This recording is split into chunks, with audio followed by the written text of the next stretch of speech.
नमस्ते मिस। नमस्ते। म सीमा।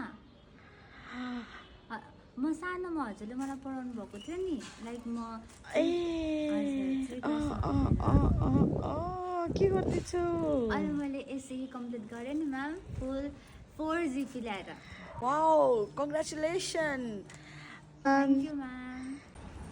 आज मैले 4 जिपी ल्याउने सकेँ because of you only ma'am, thank you so much. कसरी नि यो त तिम्रो मिहिनेतको फल हो नि। Well done, keep it up, अझै राम्रो प्रगति गर्दै जानु। म्याम हजुरले नै गर्दा हो नि, नत्र भने यो इम्पोसिबल थियो। हजुरलाई थाहा छ नि म कति नराम्रो सङ्गतमा थिएँ त्यो बेलामा भनेर। म कति एकदम जिद्दी थिएँ, पढ्दैन थिएँ, होमवर्कमा कहिल्यै पनि गर्दैन थिएँ। मलाई पढ्नुमा बिल्कुल पनि इन्ट्रेस्ट थिएन। बट हजुरले मलाई बुझाउनु भयो, जुन तरिकाले मलाई मोटिभेट गर्नुभयो, अरू टिचरहरू जस्तो मलाई मेरो बिल्ला गर्ने, मलाई कराउने, मलाई कुट्ने हजुरले गर्नु भएन नि त। अनि तर मलाई हजुरदेखि कहिले पनि डर पनि लागेन। हजुर मेरो बेस्ट र फेभरेट टिचर हुनुहुन्थ्यो। सो हजुरले मलाई मोटिभेट गरेको कारणले गर्दाखेरि मलाई पढ्नुमा र होमवर्क गर्नुमा इन्ट्रेस्ट हुन थाल्यो।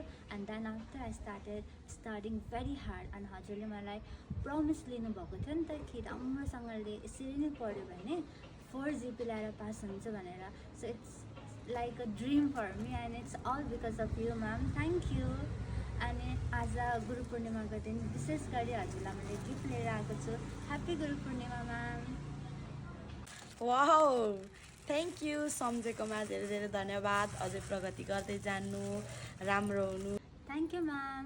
हजुर जस्तो टिचर सबै स्टुडेन्टले पाउन्, म यही आशा गर्छु। हजुर मेरो लागि आइडल हुनुहुन्छ। Thank you for helping me. आफूले दिएको शिक्षाबाट कोही कसैले उन्नति प्रगतिको बाटोतर्फ गएको देख्दा मन आनन्दित भएर आउने रहेछ। आफूले आफै सक्सेस भएको महसुस हुने रहेछ। यसरी नै शिक्षा बाँडिरहन पाऊँ। गुरु पूर्णिमाको फेरि पनि हजुरलाई धेरै धेरै शुभकामना म्याम, थ्याङ्क यू।